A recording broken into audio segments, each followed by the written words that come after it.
이번 시간에는 레인보우 LED 링과 가변저항을 활용해서 방향 조절 LED 링 만들기와 AD 키를 활용해서 연상 게임 만들기를 해보도록 하겠습니다. 필요한 센서로는 일단 가변저항이 필요합니다. 지니어스 키트에 레인보우 LED 링도 준비합니다. 센서를 가지고 이 준비한 센서를 가지고 가변저항으로 내 마음대로 제하는 레인보우 링을 한번 만들어 보도록 하겠습니다. 메이크 코드 들어가시고요. 우선 네오 픽셀을 사용하기 위해서는 장으로 가서 필요한 네오 픽셀이라고 검색해 줍니다. 여러 가지 다양한 종류가 뜨는데 첫 번째 있는 네오 픽셀을 추가합니다. 처음에 없었던 네오 픽셀 블럭이 들어와 있는 것을 볼 수 있습니다. 자, 우선 네오 픽셀을 선택해 보면 첫 번째 블럭을 가지고 와서 넣겠습니다. 좀 작으니까요. 키워보도록 하겠습니다. 기본적인 변수가 들어와 있는데 우리는 레인보우 링을 이용하니까 새로운 변수 링을 하나 추가해 보도록 하겠습니다. 네오픽셀 지금 우리가 연결한 포트가 핀이 P0이 아닌 P1이기 때문에 P1으로 설정합니다. 그리고 지금 사용하는 네오픽셀의 수가 LED 수가 8개이기 때문에 8개로 맞춰 주도록 하겠습니다. 네오픽셀의 사용은 원으로 동그랗게 되어 있는 회전 방식을 쓰기 때문에 세 번째 있는 이 블럭을 가지고 와서 변수가 들어오면 그 해당하게끔 둥글게 돌도록 하겠습니다. 윙을 선택을 해야 되겠죠. 자, 이후에 무한반복 되도록 할 건데요. 네오픽셀에 들어오는 값 중에 약 가운데에 해당하는 512 값을 기준으로 512보다 작으면 반시계 방향으로 돌고 크면 시계 방향으로 회전하도록 만들어 보도록 하겠습니다. 지금 가변저항 값을 기준으로 한다고 했기 때문에 일단 조건에 가서 논리에 가서 만약 논리 비교 연산에 가서 이 가변저항을 연결한 핀은 네오픽셀은 P1이라면 가변저항은 P2에 연결하도록 하겠습니다. 보급에 가서 핀에 가면 P0의 아날로그 입력값이라고 나와 있는 이 블럭을 가지고 오고요. 가변저항을 P2에 연결했기 때문에 P2의 값을 기준으로 하여 512보다 작다고 하면 가변저항을 왼쪽으로 돌렸을 때라고 생각하시면 됩니다. 그 512 값보다 작을 때 우리는 그 링 값을 어떻게 보여주겠냐, 들어오는 링 변수에 들어오는 이 값을 보여주는데 왼쪽으로 회전하는 것처럼 보인다고 했죠? 그러면 여기 보면 Shift 밑에 로테이트 픽셀을 움직이게 할 거야. 왼쪽으로 즉 반시계 방향으로 돌게 할 거야. 너무 순식간에 변하는 값들보다는 변수가 지금 링으로 넣었기 때문에 링으로 고치겠습니다. 조금 더 기다리기 시간을 줘서 색깔 변화를 조금 눈으로 보이도록 하겠습니다. 자, 이렇게 하면 즉 아날로그 P2에 들어온 값을 통해서 왼쪽으로 회전하는 레인보우를 만들었고요. 반대로 512보다 클 때는 시계 방향으로 움직이도록 한다 그랬죠? 그러면 똑같이 네오픽셀로 가서 회전하는 값을 보여줄 텐데 링을 보여줄 건데 이번에는 시계 방향으로 돌도록 하겠다. 로테이트 링이라는 것을 담을 때 이 방향으로 돌도록 하겠다. 역시 속도를 조금 조절해 보도록 하겠습니다.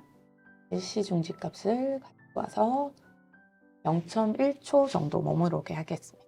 자, 그러면 한번 잘 작동하는지 다운로드 받아보도록 하겠습니다. 우선 마이크로피트에 연결되어 있는지 확인을 하시고요. 저는 연결되어 있습니다. 다운로드 받아보도록 하겠습니다. 자, 이제는 카메라를 옮겨서 작동 영상을 보도록 하겠습니다. 업로드가 된 상황이라 지금 돌고 있는 게 보일 겁니다. 자, 우선 가운데 512 값을 기점으로 512 값보다 작아질 경우 잘 보셔야 도는 방향이 보일 겁니다. 다시 가운데 값을 기점으로 이 방향으로 도는 게 확인될까요? 조금 다시 512보다 작은 값으로 했을 때 반시계 방향으로 돌고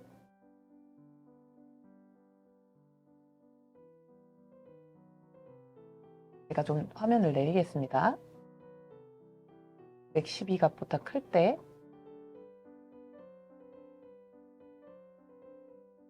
화면에서 잘 확인이 안 되신다면 코드를 넣어 직접 확인해 보는 것도 좋을 것 같습니다. AD 키를 활용해서 연상 게임 만들기를 해보도록 하겠습니다. 자, 연상 게임을 만들기 위해서는 AD 키를 P1에다가 연결을 해줍니다.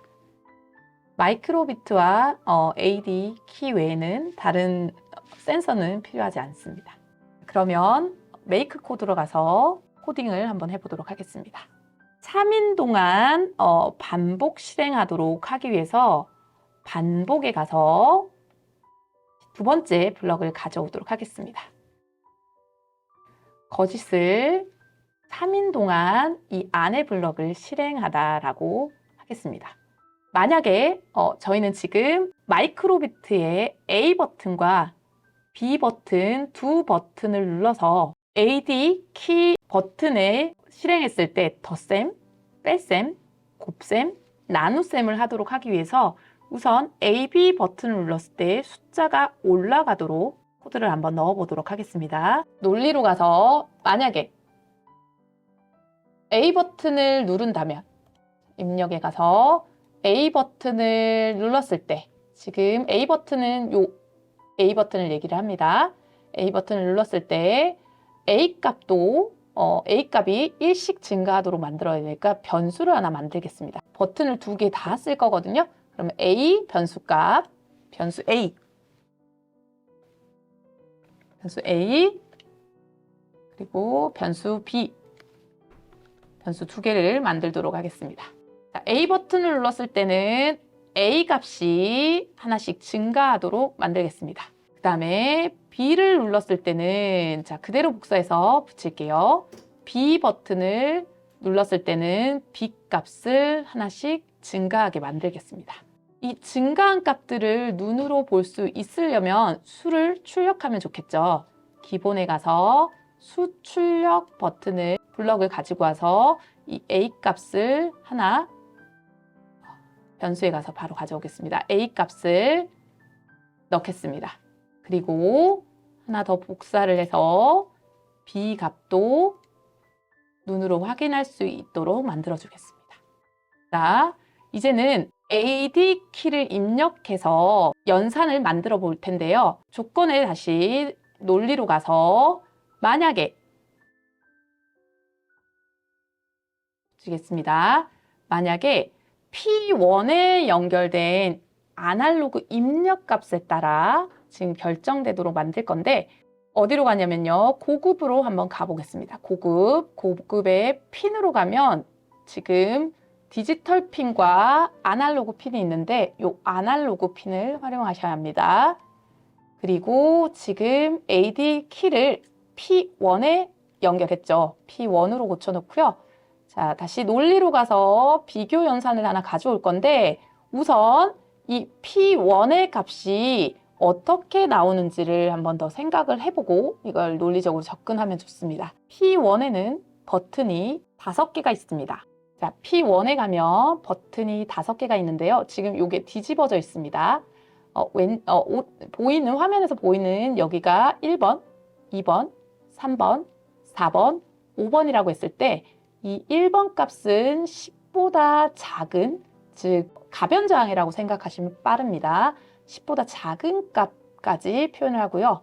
10에서 80, 80에서 130, 130에서 160, 250, 나머지 160에서 250 이하까지 이렇게 표현하도록 되어 있는 가변저항 버튼이라고 생각하시면 됩니다. 그러면 지금 요 P1에 입력된 값이 요 버튼을 누르는 범위에서는 더하기, 그리고 요 빨간 버튼 두 번째 B 버튼에서는 뺄셈, 그리고 요 C 버튼에서는 곱하기, 그다음에 D 버튼에서는 나누기를 하고요. 요 E 버튼을 리셋 버튼을 만들도록 하겠습니다.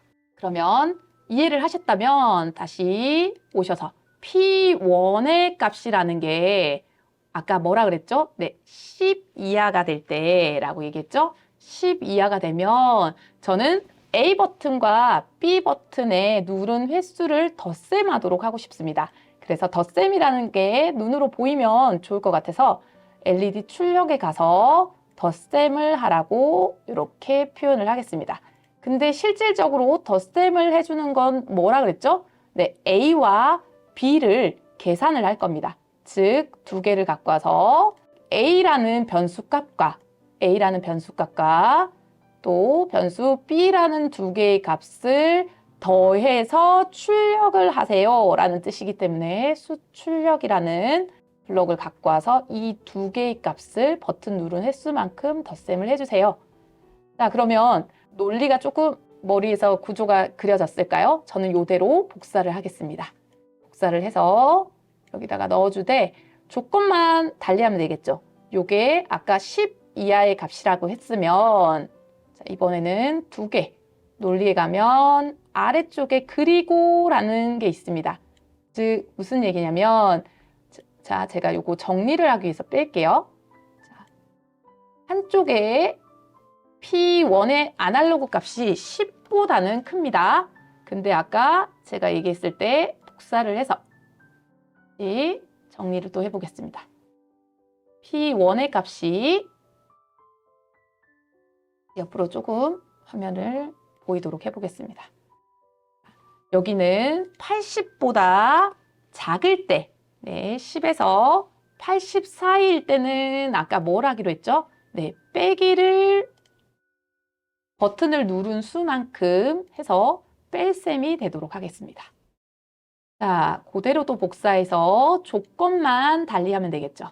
자, 이게 병렬 구조로 잘 붙도록 조절해 주시기 바랍니다. 자, 한쪽은 80보다는 큰데 이쪽은 130인 값일 때는 저희 뭐 하기로 했죠? 네, 곱하기를 하기로 했습니다. 요거 곱하기 연산을 만들어 보겠습니다. 자, 그리고 130에서 130 값보다는 큰데 160보다 작을 때는 나눗셈을 하기로 했던 거 기억나시나요? 네, 지우고 나누기 표현이 되도록 하겠습니다. 마찬가지로 값도 나눗셈이 되도록 하겠습니다. 네, 하나 남았습니다. 이제 A, B, C, D까지는 됐고요. 이 키를 눌렀을 때는 E라는 키의 범위는 160에서 600 이하 값이죠. 600 이하 값이 될 때는 출력이 아니고 네, 출력을 스크린을 다 지운다고 했습니다. 스크린을 지우고 지금 변수에 저장되어 있던 값들도 다 리셋을 하도록 하겠습니다. 0으로 네, 그리고 B 버튼에 들어가 있던 변수 값도 0으로 만들겠습니다. 자, 코드는 이렇게까지 하면 되고요. 자, 다운로드 누르셔서 이제 작동을 하는 걸 한번 보도록 하겠습니다. 화면 전환하겠습니다. 한번 테스트를 해보도록 하겠습니다. A 버튼을 눌러서 값을 넣어주고요. B 버튼 역시 눌러서 3을, 둘 다 3을 넣었습니다. 자, C 버튼을 눌러서 곱하기를 했을 때 9가 나오는 게 보이죠? 자, 이런 식으로 버튼을 눌러서 숫자를 입력하고 나머지 연산 버튼을 이용하면 알아서 연산을 해주는 연산기를 만들 수 있습니다. 자, 여러분도 코드로 한번 제어를 해보면 좋을 것 같습니다. 오늘 수업은 여기서 마무리하도록 하겠습니다.